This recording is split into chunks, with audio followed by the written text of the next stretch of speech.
જય શ્રી કૃષ્ણ. રાધે રાધે. મારી યુટ્યુબ ચેનલમાં તમારું હાર્દિક સ્વાગત છે. વક્રતુંડ મહાકાય સૂર્યકોટી સમપ્રભ નિર્વિઘ્नं કુરુ મે દેવ સર્વકાર્યેષુ સર્વદા. બોલો ગણપતિ ગજાનંદ કી જય. આજે આપણે ગણેશ ચતુર્થીના દિવસે દરેક વિઘ્નોને દૂર કરનાર વિઘ્નહર્તા ગણેશજીની વિવિધ કથાઓ સાંભળીશું, જે સાંભળવા માત્રથી દરેક વિઘ્નો દૂર થાય છે. માટે વિડીયોને છેલ્લે સુધી જોજો, જેથી ભગવાન ગણેશની કૃપા આપણા સૌ પર બની રહે.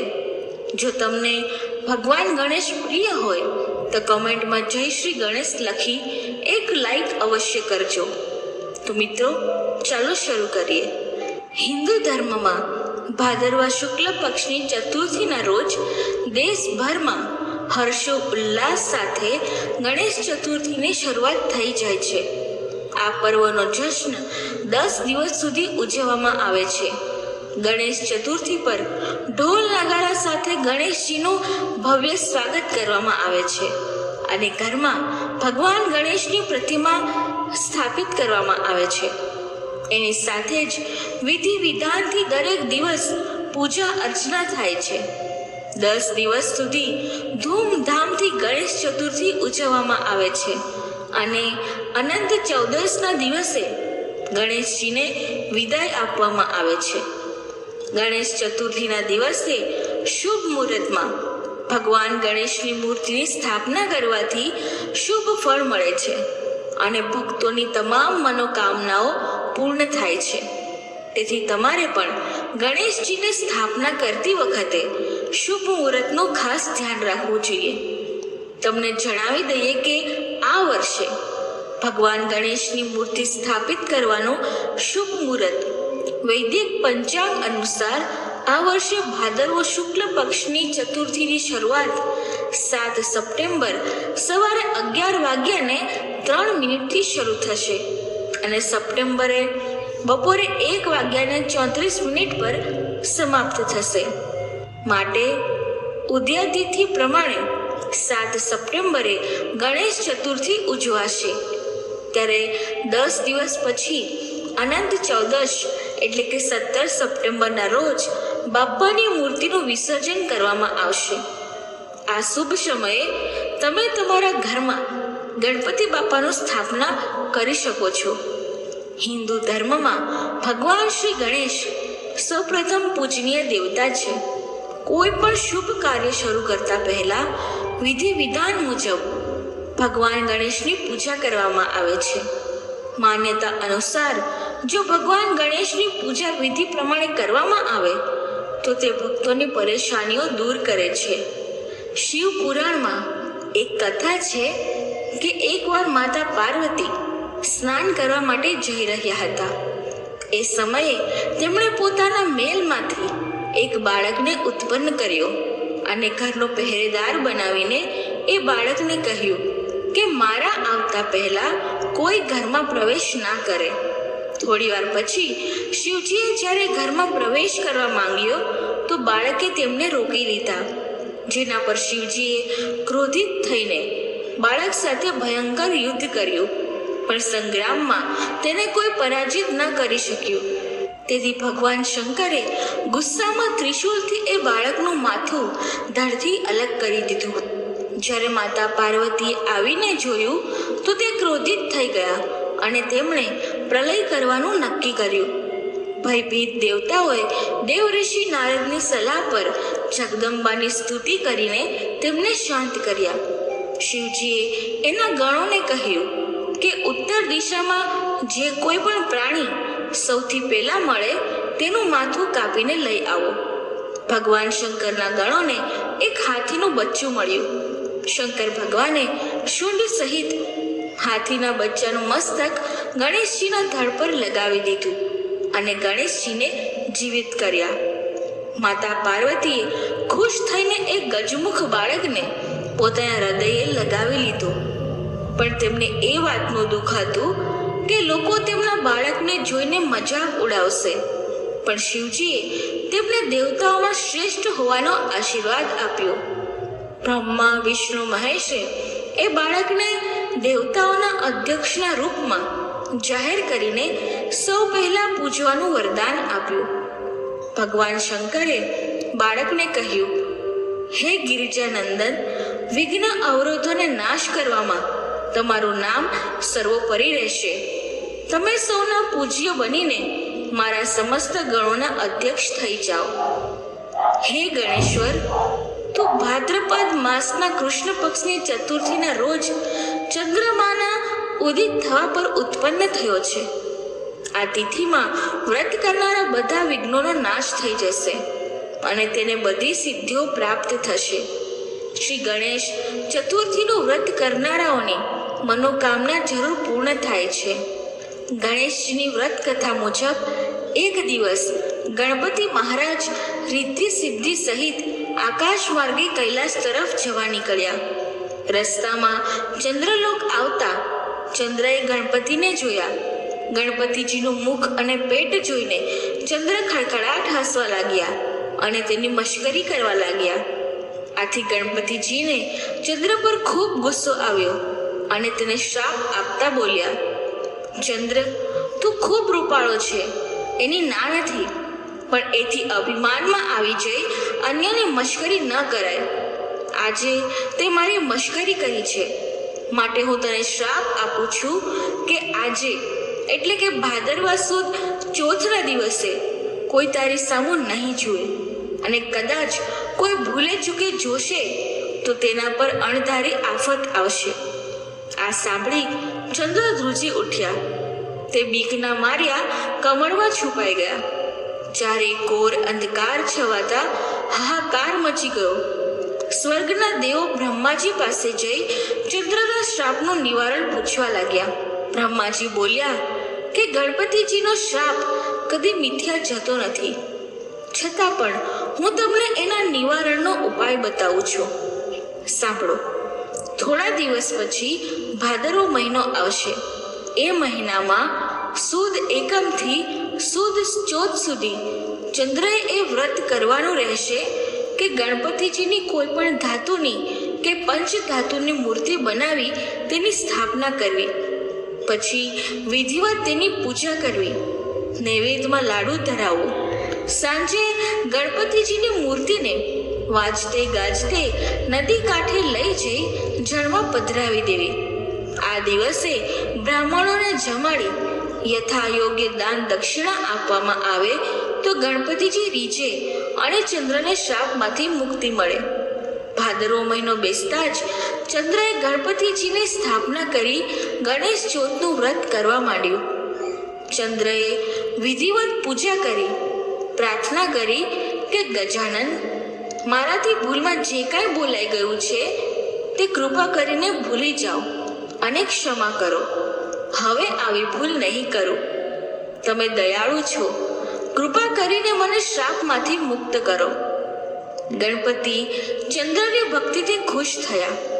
તેને દર્શન આપીને બોલ્યા, ચંદ્ર, તું સંપૂર્ણ શ્રાપ મુક્ત તો નહીં થઈ શકે, છતાં હું તારા વ્રતથી ખુશ થઈ શ્રાપ થોડો હળવો કરું છું.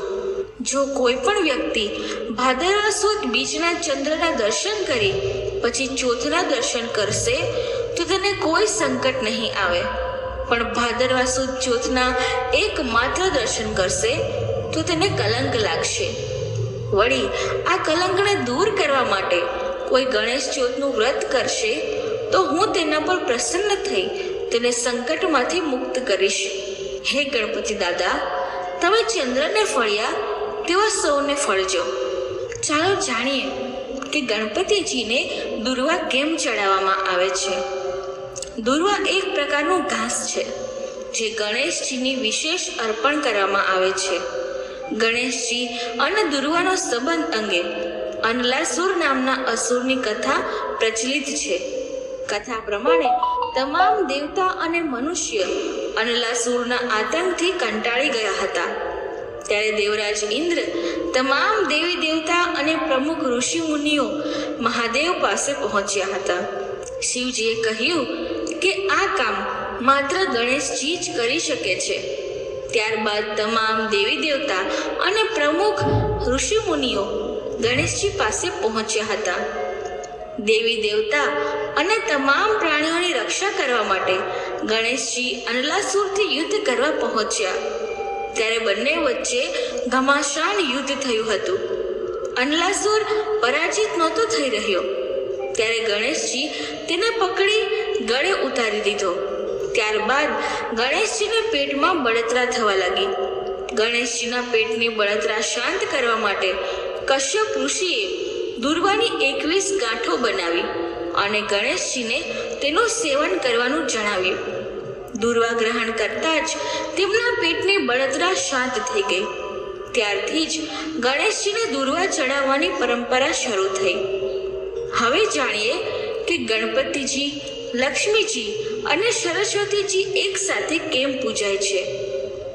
ગણેશજી, લક્ષ્મીજી અને દેવી સરસ્વતીની એક સાથે પૂજા ખાસ કરીને આ દિવસે કરવામાં આવે છે. આ તહેવાર સુખ સમૃદ્ધિનો પર્વ મનાય છે. આ દિવસે ગણેશજી એટલે બુદ્ધિ, લક્ષ્મીજી એટલે ધન અને સરસ્વતી એટલે જ્ઞાનનું મહત્વ જણાવવા માટે તમામની એક સાથે પૂજા થાય છે. જ્ઞાનનો ઉપયોગ પોતાની બુદ્ધિ પ્રમાણે કરવાથી વ્યક્તિને સુખ સમૃદ્ધિ મળે છે. જે વ્યક્તિ જ્ઞાનનો ઉપયોગ તેની બુદ્ધિ પ્રમાણે કરે છે તો તેને ધન પ્રાપ્તિ થાય છે. હવે ગણપતિજી મૂષક પર કેમ સવારી કરે છે તે જાણીએ. આ અંગે અનેક પૌરાણિક કથાઓ પ્રચલિત છે.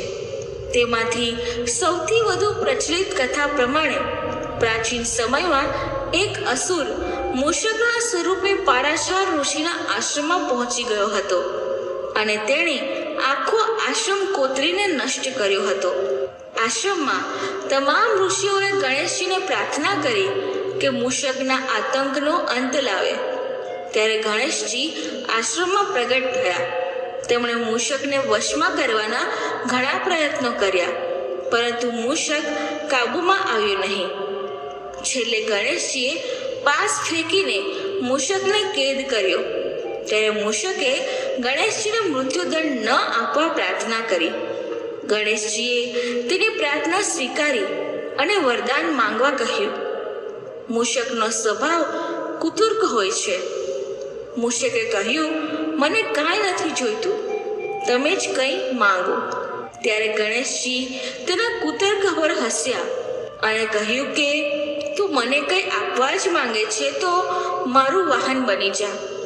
મૂષક આ વાત પર રાજી થઈ ગયો, પરંતુ ગણેશજી તેના પર બેઠા ત્યારે મૂષક દબાઈ ગયો. ત્યારબાદ મૂષકે પ્રાર્થના કરી કે ગણેશજી પોતાનો ભાર ઓછો કરે. ત્યારે ગણેશજીએ મૂષકને પ્રાર્થના પર પોતાનો ભાર ઓછો કર્યો. ત્યારથી મૂષક ગણેશજીનું વાહન બન્યો. તેનો મનોવૈજ્ઞાનિક પક્ષ એ છે કે ગણેશજી બુદ્ધિના દેવતા છે અને મૂષક કુતર્કનું પ્રતીક છે. કુતર્કને બુદ્ધિ દ્વારા જ શાંત કરી શકાય છે. ચાલો જાણીએ ગણેશજીનો એક દાંત કેમ તૂટ્યો. ગણપતિજીને એક દંત કહેવાય છે, એટલે એક જ દાંત ધરાવનાર. એક દાંત કેવી રીતે તૂટ્યો તેની પ્રચલિત કથા અનુસાર એક દિવસ ભગવાન વિષ્ણુના અવતાર પરશુરામ શિવજીને મળવા કૈલાશ પર્વત પહોંચ્યા. ગણેશજીએ પરશુરામને શિવજીને મળવાથી રોક્યા હતા, કારણ કે તે સમયે શિવજી વિશ્રામ કરી રહ્યા હતા. આ વાતથી ક્રોધિત થઈને પરશુરામે તેમની પરશુથી ગણેશજી પર પ્રહાર કર્યો. ગણેશજી પરશુરામનો પ્રહાર રોકી શકતા હતા, પરંતુ શિવજી પરશુરામને આ પરશુ ભેટ કરી હતી. તેથી પ્રહાર ખાલી ન જાય તે માટે ગણેશજીએ આ વાર પોતાના દાંત ઉપર લઈ લીધો. ત્યારબાદ ગણેશજીને એક દાંત હોવાને લીધે તેઓ એક દંત તરીકે ઓળખાયા. કેમ ગણપતિજીને તુલસી અર્પણ કરવામાં આવતી નથી? ભગવાન વિષ્ણુ અને તેમના અવતારોને તુલસી સાથે જ ભોગ ચડે છે. ગણેશજીની પૂજા તુલસી વર્જિત માનવામાં આવે છે. એક પૌરાણિક કથા અનુસાર તુલસીએ ગણેશજી જોડે લગ્ન કરવાની પ્રાર્થના કરી હતી, પરંતુ ગણેશજીએ તુલસી સાથે લગ્ન કરવાની ના પાડી દીધી, જેના કારણે તુલસી ક્રોધિત થયા અને ગણેશજીને 2 લગ્નનો શ્રાપ આપ્યો. આ શ્રાપને લીધે ગણેશજી પણ ક્રોધિત થઈ ગયા અને તેમણે તુલસીને શ્રાપ આપ્યો કે તેમના લગ્ન એક અસુર જોડે થશે. આ સાંભળીને તુલસી દુઃખી થઈ ગયા. તેમણે ગણેશજી પાસે ક્ષમા માંગી. ત્યારે ગણેશજીએ કહ્યું કે તમારા લગ્ન ભલે એક અસુર સાથે થાય, પણ તમે ભગવાન વિષ્ણુને પ્રિય રહેશો, પરંતુ મારી પૂજામાં વર્જિત રહેશો. સૌપ્રથમ ગણેશજીની પૂજા શા માટે કરવામાં આવે છે? ગણેશજી પ્રથમ પૂજ્ય દેવ છે. આ વરદાન શિવજીએ ગણેશજીને આપ્યું છે. એક કથા અનુસાર કાર્તિકેય સ્વામી અને ગણેશજી વચ્ચે શરત લાગી હતી કે સૌપ્રથમ પૃથ્વીનું ભ્રમણ કોણ પૂર્ણ કરશે. કાર્તિકેય સ્વામીનું વાહન મોર છે. કાર્તિકેય મોર વાહન પર સવાર થઈ નીકળી પડ્યા. ગણેશજીએ વિચાર્યું કે તેમનું વાહન તો મૂષક છે, તેને લઈને તે જલ્દી પરત ફરી નહીં શકે. ત્યારે તેમણે માતા પિતાને જ સર્વલોક માનીને શિવજી અને માતા પાર્વતીની પરિક્રમા શરૂ કરી. ગણેશજીની બુદ્ધિ અને માતૃ પિતૃ ભક્તિથી પ્રસન્ન થઈ શિવજીએ તેમને પ્રથમ પૂજ્ય થવાનું વરદાન આપ્યું હતું. ગણેશજીને મોદક અને લાડુ કેમ પ્રિય છે? ભગવાનને મોદક અને લાડુનો ભોગ ધરાવવામાં આવે છે. એકવાર માતા પાર્વતીએ ગણેશજીને ખાવા માટે લાડુ આપ્યા હતા. લાડુ ભગવાનને એટલા પસંદ આવ્યા કે તે તેમનો પ્રિય ભોગ બની ગયો હતો. એક અન્ય કથા પ્રમાણે માતા અનસુયાએ ગણેશજીને પોતાને ત્યાં ભોજન માટે આમંત્રણ આપ્યું હતું. તે સમયે ગણપતિજી ભોજન કરતા જતા હતા, પણ તેમની ભૂખ સંતોષાતી ન હતી, જેથી માતાએ તેમના માટે મોદક બનાવ્યા. મોદક ખાતા જ તેઓ તૃપ્ત થઈ ગયા. તે સમયથી તેમને મોદક ધરાવવાની પ્રથા પ્રચલિત છે. ગણપતિજીની ડાબી અને જમણી બાજુની સૂંઢનું શું મહત્વ છે? જે મૂર્તિમાં ગણેશજીની સૂંઢ જમણી બાજુ હોય છે તેને સિદ્ધિ વિનાયકનું રૂપ માનવામાં આવે છે, જ્યારે ડાબી બાજુએ સૂંઢવાળા ગણપતિ વિઘ્ન વિનાયક કહેવાય છે. સિદ્ધિ વિનાયકને ઘરની અંદર સ્થાપવાની પરંપરા છે. વિઘ્ન વિનાયકને ઘરની બહાર સ્થાપિત કરવામાં આવે છે, જેથી ઘરમાં કોઈ વિઘ્ન પ્રવેશ ના કરે. ઘરમાં સ્થાપવા સીધા હાથ અને સૂંઢવાળા ગણપતિ શ્રેષ્ઠ છે. ગણપતિજીના હાથમાં અંકુશ કેમ છે? 8 દૈત્યોને ગણેશજીએ પરાજિત કર્યા હતા. આ 8 દૈત્ય ખરાબ વસ્તુના પ્રતીક છે. અહંતાસુર અહંકારનું, કામાસુર વાસનાનું પ્રતીક, ક્રોધાસુર ક્રોધનું, માયાસુર માયાનું અને લોભાસુર લોભનું પ્રતીક. આ દરેક દાનવોને ગણપતિજીના અંકુશે કાબૂમાં લીધા હતા. તેનો અર્થ એ થાય છે કે ગણેશજીના દર્શન પૂજન કરવાથી આપણે વાસના, ક્રોધ, માયા અને લોભથી બચી શકીએ છીએ. આપણે પણ આપણા મન પર અંકુશ લગાવીને અભિમાન, વાસના, ક્રોધ, માયા અને લોભ પર કાબૂ મેળવવો જોઈએ. ભગવાન ગણેશના લગ્ન સાથે એક કથા જોડાયેલી છે. ભગવાન ગણેશજીનું મોં હાથીનું અને દાંત તૂટેલો હતો, તેથી તેમના લગ્ન થતા ન હતા. પૌરાણિક કથાઓમાં કહેવામાં આવે છે કે ગણેશજી સાથે લગ્ન કરવા માટે કોઈ કન્યા તૈયાર ન હતી. પોતાના લગ્ન ન થવાથી ભગવાન ગણેશ ગુસ્સે થવા લાગ્યા. ભગવાન ગણેશ જ્યારે અન્ય લોકોના લગ્ન જુએ તો તેમનું મન દુઃખી થઈ જતું. એવું કહેવામાં આવે છે કે પોતાના લગ્ન ન થતા તે વાતથી દુઃખી ભગવાન અન્ય દેવતાઓના લગ્નમાં વિઘ્ન ઊભા કરતા અને આ કામમાં તેની મદદ તેમનું વાહન કરતું હતું. ગણેશજીના આદેશથી મૂષક અન્ય દેવી દેવતાઓના લગ્ન મંડપને નષ્ટ કરી દેતા. તેનાથી અન્ય દેવતાઓના લગ્નમાં અવરોધ ઊભા થતા. આ કારણે તમામ દેવતાઓ અસ્વસ્થ થઈ ગયા અને શિવજી પાસે તેમની ફરિયાદ કરવા આવ્યા. શિવજી પાસે પણ આ સમસ્યાનું સમાધાન નહોતું. તેથી શિવજી અને પાર્વતી દેવી બ્રહ્માજી પાસે ગયા.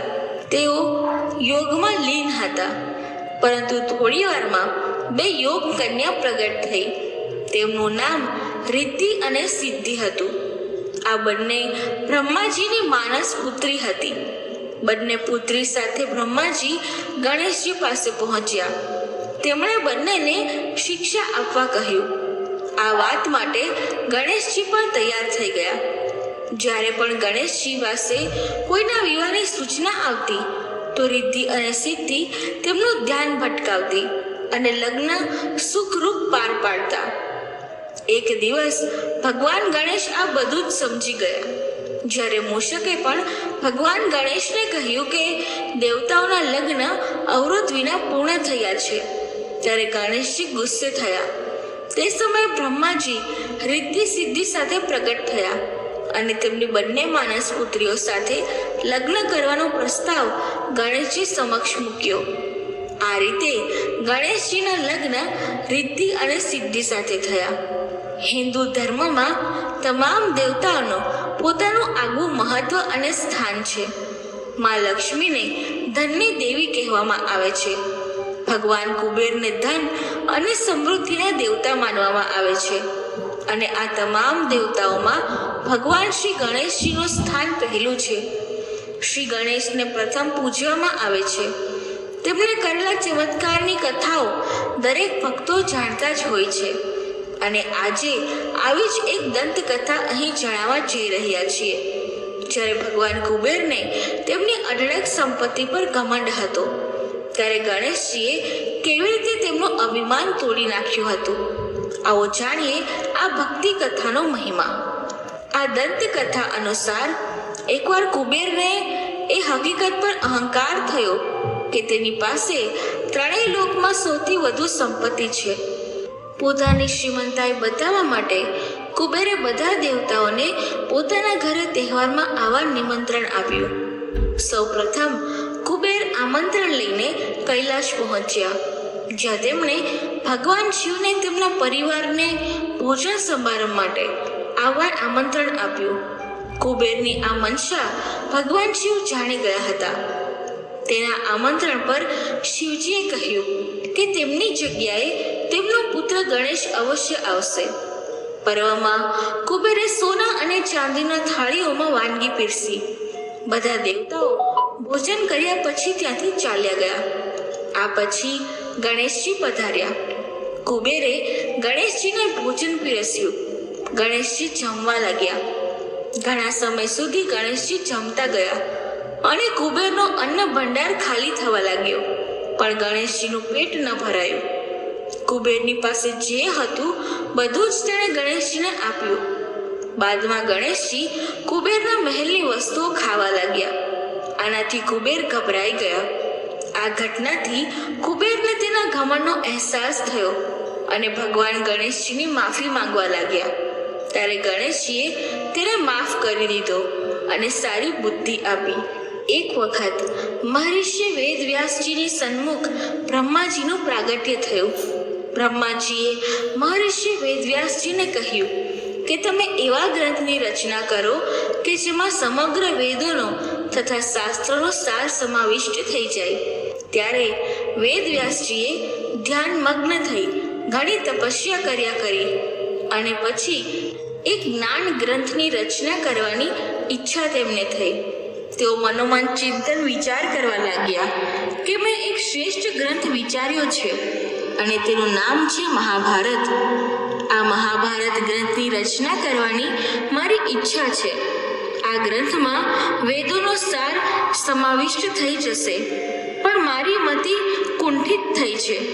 હું શું કરું અને આ વિશાળ ગ્રંથના જ્ઞાનને લિપિબદ્ધ કઈ રીતે કરું? મહર્ષિ વેદવ્યાસજીને આમ ચિંતન કરતા મૂંઝવણ થઈ.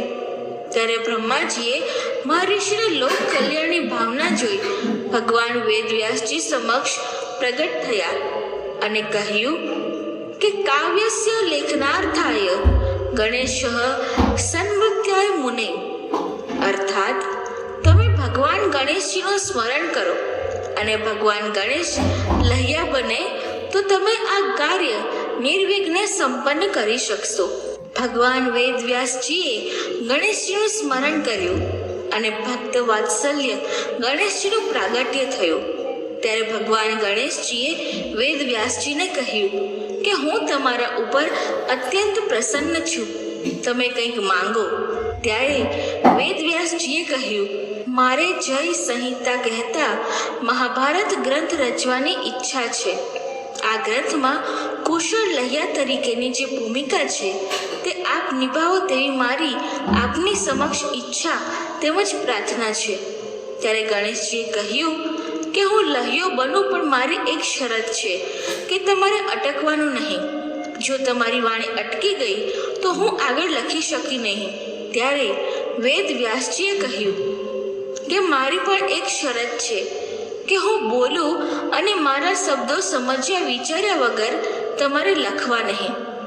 આમ બંને જણાએ શરત કરી ગ્રંથ લખવાનો પ્રારંભ કર્યો. આમ ભગવાન વેદવ્યાસજી અને ગણેશજીની અનુકંપાથી સમગ્ર વિશ્વને મહાભારત જેવો પુણ્યતમ ગ્રંથ સાગર જગતને પ્રાપ્ત થયો. વળી કહેવામાં આવ્યું છે કે જે મહાભારત ગ્રંથમાં છે તે બધે જ છે, જે મહાભારત ગ્રંથમાં નથી તે બીજે ક્યાંય નથી. પણ ભગવાન ગણેશજી જો ન હોત તો આપણને મહાભારત ગ્રંથ પ્રાપ્ત ન થયો હોત. તેથી ભગવાન વેદવ્યાસજી અને ગણેશજીનો આપણા ઉપર મોટો ઉપકાર છે. અનંત ચતુર્દશીના દિવસે ગણપતિનું પાણીમાં વિસર્જન કરવામાં આવે છે. દંતકથા અનુસાર વેદવ્યાસજી મહાભારત ગ્રંથ લખવા માટે ભગવાન ગણેશની પસંદગી કરે છે. વેદવ્યાસજી કથા વર્ણવે છે અને ગણેશજી લખે છે. વેદવ્યાસજી કથા સાંભળતા સાંભળતા આંખો બંધ કરી દે છે અને 10 દિવસ સુધી સતત વાર્તા કહેતા રહે છે. ગણેશજી સતત તે કથાઓ લખે છે. તેનાથી ગણેશજીના શરીરનું તાપમાન ખૂબ વધી જાય છે. ત્યારે વેદવ્યાસજી તળાવમાં ગણેશજીને સ્નાન કરાવે છે. ત્યારથી જ ગણેશ વિસર્જનની પ્રથા શરૂ થઈ ગઈ હતી. વરાહ પુરાણ મુજબ સ્વયં ભગવાન શંકરે પંચ તત્વોને ભેગા કરી ગણેશજીનું સર્જન કર્યું હતું. ભગવાન શંકર ગણેશજીને અત્યંત સુંદર અને આકર્ષક બનાવવા માંગતા હતા. જ્યારે એક સુંદર અને આકર્ષક ગણેશજીનું સર્જન થયું તો દેવતાઓમાં ગણેશજીના રૂપને લઈને ઈર્ષા પેદા થવા લાગી. દેવતાઓને લાગતું હતું કે હવે બધી જગ્યાએ ગણેશજી જ આકર્ષણનું કેન્દ્ર બનશે. આથી દેવતાઓની વાતોનો તગાજો મેળવી શંકર ભગવાને ગણેશજીનું પેટ મોટું કર્યું અને માથું ગજાનન જેવું કરી દીધું, જેથી ગણેશજીના સૌંદર્ય અને આકર્ષણને થોડું ઓછું કરી શકાય. બ્રહ્મવૈવર્ત પુરાણ મુજબ પાર્વતીજીની તપસ્યાથી પ્રસન્ન થઈ સ્વયં શ્રી કૃષ્ણએ તેમના ગર્ભથી જન્મ લીધો. પાર્વતીએ સમગ્ર દેવલોકને નવજાત ગણેશને આશીર્વાદ આપવા નિમંત્રણ આપ્યું. શનિદેવ ત્યાં જવામાં થોડી મુશ્કેલી અનુભવતા હતા, કારણ કે શનિદેવને તેમની પત્નીએ શ્રાપ આપ્યો હતો કે જો તે કોઈને પણ જોઈને મુગ્ધ થઈ જશે તો તે વ્યક્તિનું મસ્તક ફાટી જશે. તેમ છતાં શનિદેવ જ્યારે ગણેશજીને આશીર્વાદ આપવા પહોંચ્યા અને ગણેશજી સામે મુગ્ધ ભાવે જોતા જ રહ્યા, તેથી ગણેશજી પર શ્રાપનો પ્રભાવ પડ્યો. પછી દેવતાઓએ હાથીનું મસ્તક લગાવી ગણેશજીને પુનઃ જીવિત કર્યા. બાળકની આકૃતિ જોઈ પાર્વતી ખૂબ જ દુઃખી થયા. આથી દરેક દેવતાઓએ ગણેશજીને પોતાની અનન્ય શક્તિઓ આપી. ઇન્દ્રએ અંકુશ, વરુણે પાશ, બ્રહ્માએ અમૃતત્વ, લક્ષ્મીજીએ રીતિ સિદ્ધિ અને સરસ્વતીએ સમસ્ત વિદ્યા આપી ગણેશને દેવોમાં સર્વોપરી બનાવ્યા. શંકર ભગવાને ગણેશજીને આશીર્વાદ આપ્યા હતા કે જે વ્યક્તિ કોઈ પણ કાર્યની શરૂઆત કરતા પહેલા ગણેશજીની પૂજા કરશે તેના કામમાં કોઈ પણ વિઘ્ન નહીં આવે. આથી ગણપતિને વિઘ્નહર્તા પણ કહેવાય છે. ગણેશજીનું વ્યક્તિત્વ તો આકર્ષક છે જ, પણ તેમનો આકાર અને તેમના અંગો પણ પ્રેરણાદાયી અને ઉપદેશક છે. ગણેશજીનું મોટું માથું કહે છે કે આપણે સારા વિચારો કરીએ, વધારેમાં વધારે શીખીએ, વધારે જ્ઞાન મસ્તકમાં ભેગું કરીએ. મોટું માથું એટલે જ્ઞાનથી ભરપૂર. આપણા દરેક અંગ કરતાં જ્ઞાન મસ્તક મોટું હોવું જોઈએ. ગણેશજીની નાની પણ વેધક અણિયાળી આંખો કહે છે કે આપણે દિશાહીન થવાનું નથી, પણ એકાગ્રતા મેળવી આપણી આંખને માત્ર અને માત્ર લક્ષ્ય પર કેન્દ્રિત કરવાની છે. દરેક કામ ઝીણવટથી કરી બાજ જેવી નજર રાખવી જોઈએ, જેથી સમય પહેલા સંકટોને નિહાળી શકાય. ગણેશજીના મોટા કાન કહે છે કે સૌનું સાંભળો અને પોતાના બુદ્ધિ ચાતુર્યથી કામ લો. ગણેશજીનું લાંબુ નાક હંમેશા આજુબાજુના વાતાવરણને સૂંઘી પરિસ્થિતિનો અંદાજ મેળવી લે છે. ગણેશજીનું મોટું પેટ કહે છે કે આપણે સારું ખરાબ બધું જ પચાવી જઈએ. સફળતાથી અભિમાન ન આવવું જોઈએ અને નિષ્ફળતાથી હતાશ ન થવું જોઈએ. ગણેશજીનું વાહન ઉંદર પણ તર્ક વિતર્કમાં નંબર 1 છે. તેનું કતરણ દુનિયામાં બેજોડ છે. મૂષકના આ ગુણે જ તેને ગણપતિનું વાહન બનાવ્યો છે. આ જ રીતે ગણેશજીનું આંતરિક રૂપ પણ એટલું જ પ્રેરણાદાયી છે. જ્યોતિષી તેમજ વાસ્તુ સલાહકાર જણાવી રહ્યા છે કે ભગવાન ગણેશની સ્થાપનાના નિયમ શું છે. જો તમે પણ ભગવાન ગણપતિની મૂર્તિની સ્થાપના કરવા જઈ રહ્યા છો તો તેને ઉત્તર પૂર્વમાં સ્થાપિત કરો. ભગવાન ગણેશની સ્થાપના કરતા પહેલા જે જગ્યાએ ભગવાન ગણેશની સ્થાપના કરવામાં આવનાર છે તે જગ્યાને સારી રીતે સાફ કરી લેવી જોઈએ. ત્યાં કોઈ અશુદ્ધિ અને કચરો ન હોવો જોઈએ. આ સિવાય આ જગ્યાની આસપાસ ચામડાનો સામાન ન લાવો. ભગવાન ગણેશની સ્થાપના કર્યા પછી દરરોજ સવાર સાંજ તેમની આરતી કરો. સવાર સાંજ ભગવાન ગણેશને ભોગ ધરાવો, ધૂપ દીપ પ્રગટાવો. એકવાર ભગવાન ગણેશની મૂર્તિ સ્થાપિત થઈ જાય પછી તેને જગ્યાએથી વારંવાર ન ખસેડો. તેને વિસર્જન સમયે જ ત્યાંથી દૂર કરી શકાય છે. ભૂલથી પણ ભગવાન ગણેશને તુલસીના પાન ન ચડાવો. ભગવાન ગણેશને માત્ર દૂર્વા ચડાવવામાં આવે છે.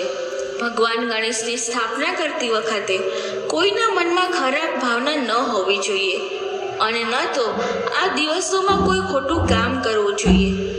જો તમે ઘરમાં ભગવાન ગણેશની સ્થાપના કરવા જઈ રહ્યા છો તો ધ્યાનમાં રાખો કે નોનવેજ કે આલ્કોહોલ વગેરે ઘરમાં ન લાવવું જોઈએ. ન તો ઘરની બહાર જઈને આવી પ્રતિશોધક વસ્તુઓનું સેવન કરવું જોઈએ. જો શક્ય હોય તો ગણેશોત્સવ દરમિયાન લસણ અને ડુંગળી ખાવાનું ટાળો. ગણેશજીને બુદ્ધિ અને વિવેકના દેવતા માનવામાં આવે છે. ગણેશ ચતુર્થીના દિવસે દરેક ઘરમાં ભગવાન ગણેશની મૂર્તિ સ્થાપિત કરવામાં આવે છે અને 10 દિવસ સુધી તેમની વિધિ વિધાનથી પૂજા કરવામાં આવે છે. આવા ઘરોમાં ભગવાન ગણેશની કૃપા હંમેશા બની રહે છે અને વ્યક્તિના જીવનમાં આવતી તમામ બાધાઓ દૂર થઈ જાય છે. તેની સાથે જ સુખ, સમૃદ્ધિ અને સફળતાની પ્રાપ્તિ થાય છે. ગણેશ ચતુર્થીના દિવસે કરો આ કામ. ઘરે અથવા પૂજા સ્થાન પર ગણેશજીની સુંદર મૂર્તિ સ્થાપિત કરો. તેને સારી રીતે શણગારો અને પછી તેની સંપૂર્ણ વિધિથી પૂજા કરો. ગણેશ ચતુર્થીના દિવસે ભગવાન ગણેશને તમારા ઘરના ઉત્તર પૂર્વ ખૂણામાં વિધિ પ્રમાણે બિરાજમાન કરો. આ દિશામાં તેમની પૂજા કરવી શુભ માનવામાં આવે છે. ભગવાન ગણેશને લાલ રંગ ખૂબ જ પ્રિય છે, તેથી તેમની પૂજામાં લાલ રંગના વસ્ત્રોનો ઉપયોગ કરો. જેમ કે ગણપતિ બાપ્પાને લાલ રંગના કપડા પર બિરાજમાન કરો અને તેમને લાલ રંગના વસ્ત્રો પહેરાવો. ભગવાન ગણેશની પૂજામાં લાલ રંગના ફૂલ, ફળ અને લાલ ચંદનનો ઉપયોગ અવશ્ય કરો. ભગવાન ગણેશની પૂજામાં દૂર્વા ઘાસ, ફૂલ, ફળ, દીવો, ધૂપ, ચંદન, સિંદૂર અને ભગવાન ગણેશને પ્રિય લાડુ અને મોદક ચડાવો. ગણપતિની પૂજામાં ભગવાન ગણેશના મંત્રનો 10 દિવસ સુધી ઓમ ગંગ ગણપતે નમઃનો જાપ કરો. ગણેશ ચતુર્થીના દિવસે ન કરો આ કામ. ગણેશ ચતુર્થીના દિવસે ભૂલથી પણ તમારા ઘરમાં ગણેશજીની અડધી બંધાયેલી કે તૂટેલી મૂર્તિની સ્થાપના કે પૂજા ન કરો. આમ કરવું અશુભ માનવામાં આવે છે. ભગવાન ગણપતિની પૂજામાં ભૂલથી પણ તુલસીના પાન કે કેતકીના ફૂલનો ઉપયોગ ન કરવો જોઈએ.